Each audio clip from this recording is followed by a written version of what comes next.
when talking about cells, the first main division is whether you're talking about a prokaryotic cell versus a eukaryotic cell. And this is just a simple representation of it. A prokaryotic cell typically is very small. It's very simple as compared to the eukaryotic cells. You're talking about things like bacteria and the archaeas. They're the first organisms that were here on Earth. So they're very simple. There is a plasma membrane. There may be also a cell wall around it. There are no membrane-bound organelles. There are ribosomes, but there aren't things such as the mitochondria or the Golgi apparatus. There is no nucleus. There is DNA. The DNA is just basically thrown in the pot. The DNA typically is circular, and so it's just thrown into the cell. It sometimes congregates in an area called the nucleoid region, but it is not a nucleus. There's not a membrane separating it from the rest of the cell. So very small, very simple, but yet they can carry out all the processes that a eukaryotic cell can carry out. So that would be a prokaryotic cell. Now if we move over here, it's a representation of an animal cell where you're going to have a cell membrane. All cells will have a cell membrane or a plasma membrane. Animal cells do not have a cell wall. Now, they do have membrane-bound organelles. They typically are larger than what you would see for a prokaryotic cell that we just mentioned. In the cell, these membrane-bound organelles are going to include things like the nucleus, which is this blue structure here. Things such as the smooth endoplasmic reticulum, which we abbreviate as the smooth ER, and then you have the rough endoplasmic reticulum. Now, if we break some of these organelles down just very simply, in the nucleus, that is where the DNA is going to be found. So the nucleus in general is the control center for the cell. Inside the nucleus, you have the DNA. Now, in eukaryotic cells, the DNA is going to be linear. It is not circular like we saw in the prokaryotic cells. The DNA contains all of your genetic information. Also in the nucleus, we have the nucleolus. That is the site for the ribosomal RNA synthesis, which is going to be needed later to help form the ribosomes, which are these little glittery balls here, which is the site for protein synthesis. And if you move out from the nucleus, you've got the smooth endoplasmic reticulum. That is the site for lipid synthesis, detoxification, some cells that have specialized functions specific for those cells.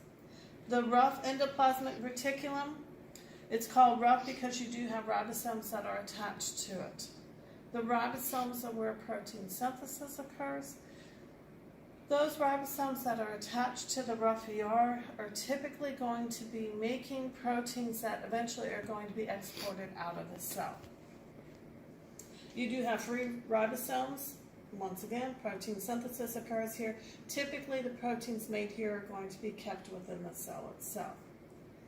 You do have these yellow structures here, which are symbolizing the mitochondria. That is where most of the ATP is going to be produced, so it's referred to as the powerhouse of the cell. Remember, ATP, just think energy for the cell. These orange structures represent the Golgi apparatus. When a protein is made, specifically here on the rough ER, it's going to be packaged in a vesicle, moved towards the Golgi apparatus. It's going to fuse at the upper layer and then gradually move down. That's where modifications are being made. So we refer to this protein modifications. You might be sticking a sugar on the end or a lipid on the end of it.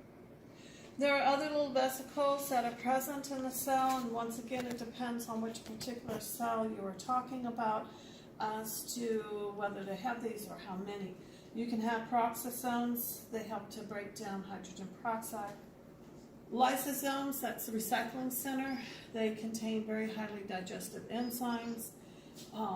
So they will fuse with other vesicles, as you say, take in food to help break it down.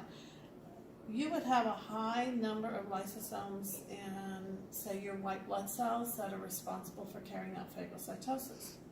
And then the centrioles, the spindle fibers are going to attach to these during cell division, such as in mitosis and meiosis. Now if we move over here, a representation of a plant cell, you would also have the cell membrane. Now plants do have a cell wall. It is mostly made up of cellulose and then lignin.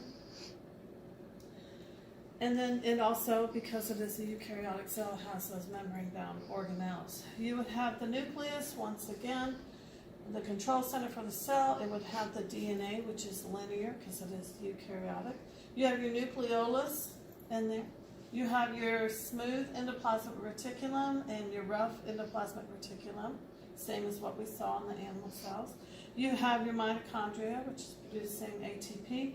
You do have your Golgi apparatus. You do have things like peroxisomes and free ribosomes. Now, two main structures that a plant cell has that an animal cell does not have is you will have numerous chloroplasts. This contains the pigment chlorophyll, which is responsible for carrying out photosynthesis, taking that solar energy and converting it to chemical energy. The other thing that plant cells usually have, and this is not made to scale, but would be a central vacuole. It is a large storage vesicle where it can store excess nutrients, such as when it carries out photosynthesis, it's making glucose.